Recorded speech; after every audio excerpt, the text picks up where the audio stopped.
Hello, you guys. Welcome to another edition of Around the Corners, Boxing Media with your host, Cortez. Today, I am going to be covering what I think the key steps for Errol Spence to beat Terrence Bud Crawford in a rematch, if that happens.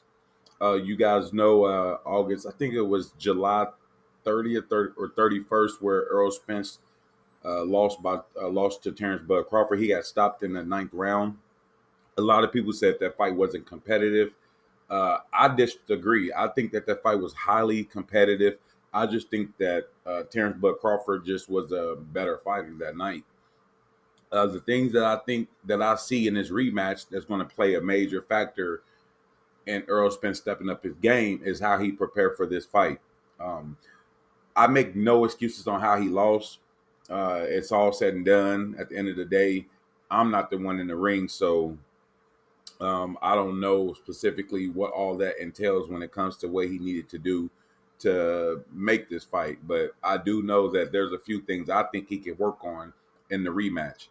And what I thought about was how every time he tried to jab or tried to land any kind of punch with Terrence Bud Crawford would actually throw a punch at the same time, which basically just makes Errol Spence punches just seem untouchable. Like they just seem like they wasn't even a factor because when you're punching someone at the same time, it kind of throws them off of what they're trying to follow up with.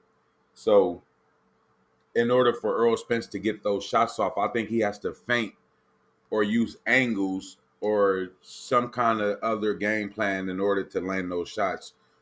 Um, I didn't see the Errol Spence that I normally seen, and I know that everyone's going to be like, "Oh, that's just a cop out," but I'm just being honest. Like normally, Errol Spence he come around, he did try to do a few of those shots, but all in all, I just think that he can do a better thing, a better he can have a better chance to win, and if he move his hips, move his shoulders, dip a little bit, come around, uh, feint, act like he's going to go to the head and go to the body.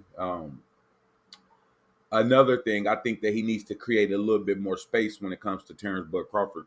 Because Bud is one of those guys that you can't give too much space to, but you can't be too close to because he'll start to feel threatened. Anytime a guy like Terrence Bud Crawford feel threatened, he will haul off and hit you in the mouth. Like that's one thing I noticed about him. If you get too close, he's gonna punch you.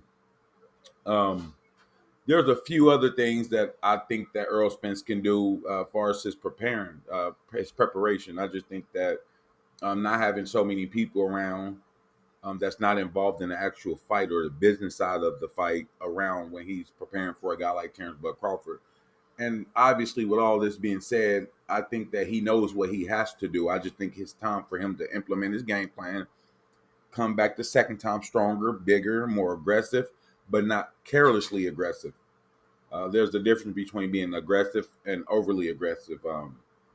The night of the fight, a few week the weekend before last when we seen them fight, I think that he was being too aggressive and he wasn't making smart decisions when it came time for him to land punches or throw punches or parry and step out of the way of Terrence Bud Crawford jab. But all in all, I think he put up an amazing fight. Somewhere on the internet, I seen that people were saying that Earl Spence didn't put up a fight or he just looked like he was weak. And some of that stuff may play a factor in why he lost, but I do not believe that he didn't put up a fight.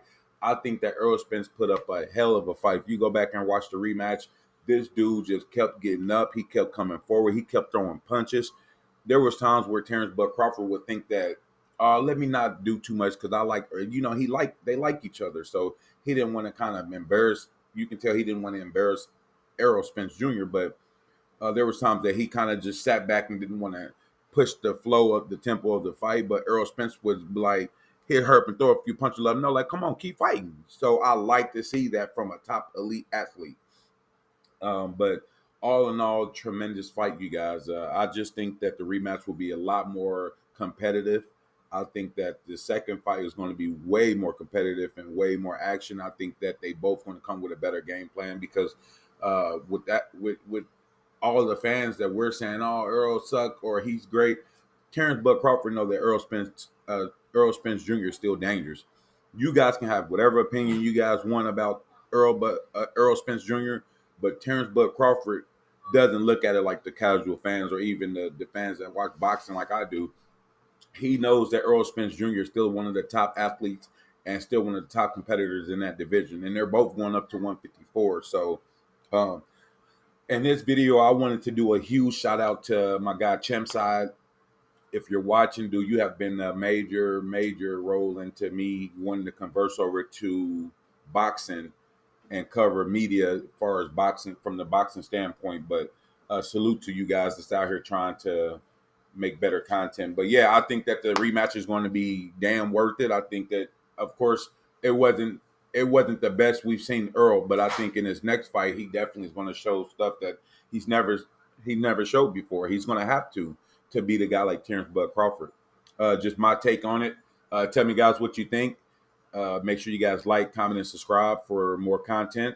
And this is Around the Corners, Boxing Media. So salute to everybody, and I'll see you guys next time. Peace.